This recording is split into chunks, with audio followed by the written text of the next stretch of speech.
All right, so copy this link into the Carrot Shop about Brown Friday. Not Black Friday. Brown Friday is what we're concerned about here, people. Okay, Brown Friday. Now, Brown Friday is the day after Thanksgiving when your family comes over. They gorge themselves on food, and then they destroy toilets. And that leads us to Brown Friday. And this is titled Thanksgiving Hell. Wyoming plumbers brace for Brown Friday. That's good news. Yep. The problem with gobs of gooey post-Thanksgiving grease is that once a year they enter drain pipes. They don't stay gooey for long. That grease can set up in sink drains and sewer pipes, turning the day after Thanksgiving into what plumbers around Wyoming and the nation call Brown Friday. It's just that everyone thinks that everything can go down the drain. Independent plumber Sean Haidt of Gillette told Cowboy State Daily, but it can't. He's even seen oily, runny remains of Turkey Day feast end up in the home's laundry drainage lines, creating a backwash of truly hideous byproduct. Let's just say that the lint and grease don't mix very well, he said. Are people just stuffing turkeys in the dryer? I need to wash the turkey. What confuses me about this is all this talk about drainage, and I'm just like, what are people putting down their sinks?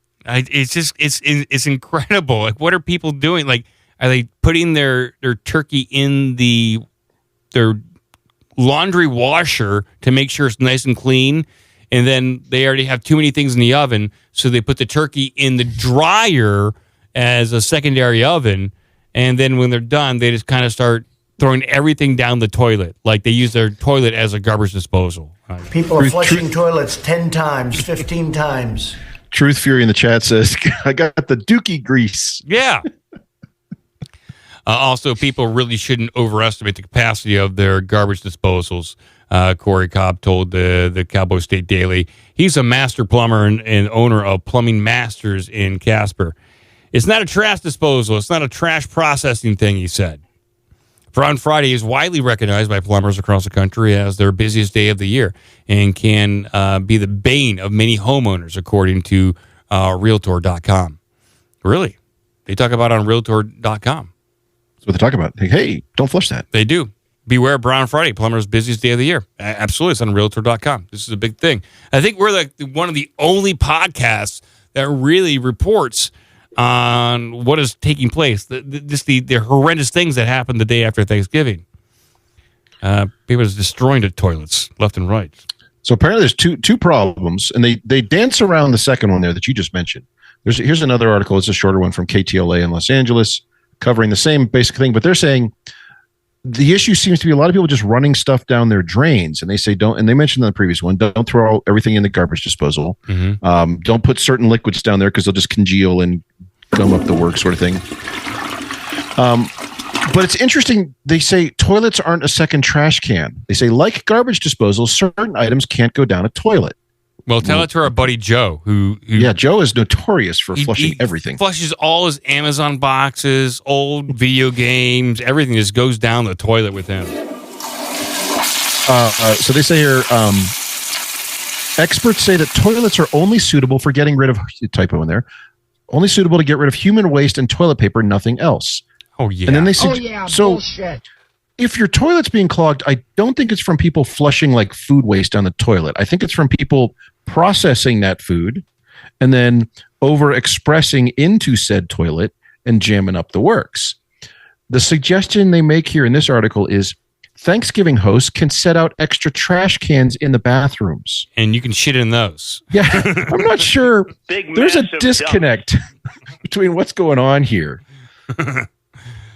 Yeah. So you know what I say to that? Dump all you want. I hope you dump a lot. In the trash can, yeah. Because I think what they're trying to dance around is you invite 15 relatives to your house. Yeah. Everybody eats way too much. They all go in, processing that food a few hours later, and they clog your toilet. putting a trash can in the bathroom is not going to help with that. And dump in there for a bit. Wait till that fills up, and we'll throw that in the back porch. While many Americans stampede to stores to take advantage of Black Friday shopping deals, plumbers ready their tools and steel their nerves for the long line of clogged sinks and backed up toilets. Mercifully, the toilet end of things doesn't seem to hit Wyoming too hard, said Haidt and Cobb, spokesperson for the Cheyenne Board of Public Utilities, which oversees the city's sewer lines and wastewater treatment plants. Haidt and Cobb said that most of their Broad Friday calls come from calls are for sink drains and garbage disposal drudgery, not toilets. Okay, well, I disagree. As we just read, people are using these toilets for all sorts of horrendous things. Put a trash can in there, Mike. It's fine. Yeah. And Cheyenne's wastewater treatment plant hasn't been hit with the darksome tsunami that have plagued large metropolitan areas, Lamb said. So, yeah, places like New York, Chicago, the streets are just going to run brown from that whole entire weekend. Especially as you're standing in line at Walmart for your $99 television. It'll just come flooding. Remember that scene in Ghostbusters 2 where it came out of the sewers? Yes. You're going to have that. That awful, the slime from the sewers that turned everyone's mood foul. Everyone gets angry. And because of the shit. Being covered in shit makes you feel in a bad mood, it turns out. Mm-hmm. Generally, yeah. Lamb said her office already started putting out press releases and social media alerts warning people about FOG, fats, oils, and grease. We recommend that you pour these into jars, allow them to solidify, then throw them out with your garbage. Don't attempt to put them through the garbage disposal or pour them down your drains. Okay. People are flushing toilets 10 times, 15 times. Why not? I mean, you gotta get the right toilet for this kind of stuff. It sounds like our toilet technology is not what it should be. We need more powerful toilets. We need powerful toilets, diesel-powered toilets. I've replaced all my household toilets with just trash cans. With the trash can. It really is much more eco-friendly. You save on water, and instead of toilet paper, just put a rag in there. Everyone just use the same rag. Just hang a rag over on the nail on the wall. There's over the trash can. There's the shit can rag. And then when and then when you have to take it out, you just take it out the back, throw it over the neighbor's fence. There you go. You clean it. It's your problem now. Yeah. Oh God. Merry Christmas. Mental image of that. Brown Friday. All right. Well, bounce me out here. I got two more we got to get to. Okay. Let's do this.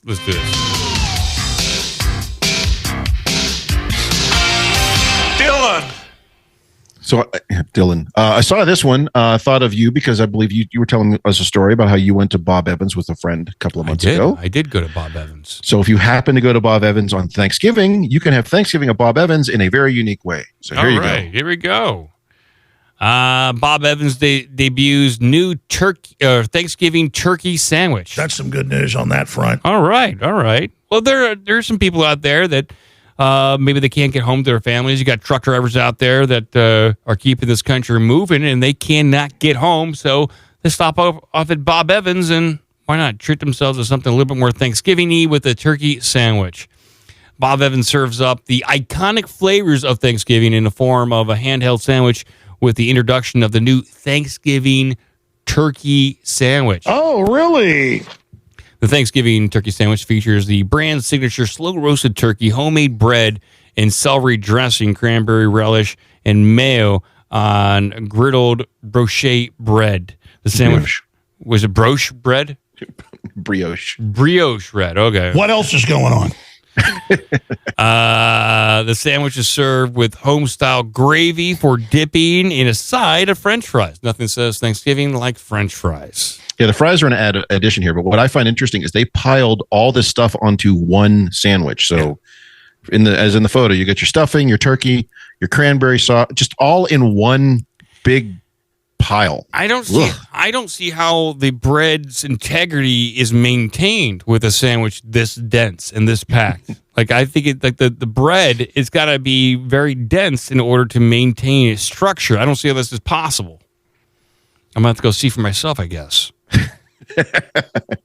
I might have. You guys just said you got uninvited, right? So we did. We got uninvited, and so tomorrow I will be making meatballs. We didn't have. So you could go to Bob Evans and have this weird sandwich.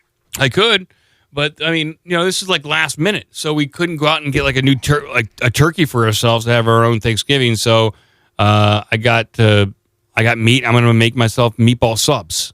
That's what we're doing here. We're doing meatball subs. You commies. There's no turkey. Oh, really? What are we supposed to? We just got uninvited like a day and a half ago. So all the good turkeys have been taken. I guess we can go down and get like a butterball, like turkey slices and stuff like that. I ain't doing that shit. I'm getting myself a meatball sub, motherfucker. Shit. Whatever you do not flush that sandwich. No, I might eat it. It's gonna be amazing. Making my own meatballs, got marinara sauce, the cheese. Oh, just like my mother used to make. Yeah, just like Mama's traditional Thanksgiving meatball sub. Yeah. All right, fair enough. All right. All right, bounce me out. We got one more. Shit! All right, this one keeps coming up. So I'm going to keep flagging them. So special thanks to Herman from Holland. That's twice on today's show. He found this story, and we have to describe it because we are tracking how often this happens. All right. We'll bring this up on screen. Alleged credit card theft leads to fight at Chuck E. Cheese in CN Lane. That's a huge piece of news. Okay, Chuck E. Cheese fight. And it's in Baton Rouge, is down south. It's a rough and tumble Chuck E. Cheese down there in the south. Police are responding to a fight at Chuck E. Cheese on Seguin Lane after two parties got into an argument, and one person said they were going to get a gun, which one does at Chuck E. Cheese. As you do. Argument, hey, honey, we're going to Chuck E. Cheese. Get the gun. Bring me the check. I'll get the gun. According to sources, the fight started when one person stole another person's credit card. One of the parties told the other that they were going to come back with a gun. Police were called, and the situation is under control. It doesn't seem like it's under control. It seems like it's totally out of control at Chuck E. Cheese. Read the last line, which is below that blue box there. They dropped it down below for some reason. It was unclear if anyone was arrested. We don't know. Good reporting. But we don't know. We don't know what's happening. There's a fight. Someone said they're going to get a gun. We're not sure if anyone got arrested, but Chuck E. Cheese is still open. The story is still developing. A lot of things are in flux. Chuck E. Cheese fights. So did one party, like there's two people, there's two parties there at Chuck E. Cheese. They both get checks at the same time. And did one party just reach over on the other table, grab their credit card to use on their check? That's what, and then said, "Hey, motherfucker, you just took my credit card. I'm going to go get my gun. I'm going to get my gun. We're going to settle this the Chuck E. Cheese way." The traditional with Chuck E. violence. Cheese way. With overt violence. Assault and battery and violence. Going to wait for you in the parking lot. No, sir, you don't have to do that here. This is Chuck E. Cheese. You're welcome to fight in the dining room. The cameras are rolling. We insist. Yeah, or did they check came down and they tried to slip their bill under the credit card as well? What was the move? What was the move there? Hey, look over there. Yeah. There was some kind of sleight of hand, some sort of magic trick they tried to use, and they were caught red-handed. Yeah, according to sources, the fight started when one person stole another person's credit card. One of the parties told the other that they were going to come back with a gun. Okay. You stay here. And once I come back and hopefully you're still here, then I'm going to use that gun. But you stay here. You don't move anywhere. Maybe they went to Chuck E. Cheese expecting a fight because, it's Chuck That's E. what Cheese. you do. And you do. Hey, dinner and a fight. Why not? They didn't have time for that because it was after dinner. So they'd already finished their meal. So they didn't have time for the full-on fight. So they said, look, I'm just going to go out and get my gun. We're going to end this right now. Yeah. I can't stand around for 30 minutes and wail on you with my purse. I'm all tired from that extra large pizza. I don't have the energy to expend for a fist fight, so I'm just going to shoot everyone here. The kids came over. They only had a couple of nibbles of their pizza. I had to finish the whole thing. Yeah. I am very logy right now. Part of the Clean Plate Club. We don't leave any pizza left behind, so. No pizza left behind. Yeah. Give us an email at ourbigdumbmouth@gmail.com. Check out obdmpod.com for all the social media and donation links.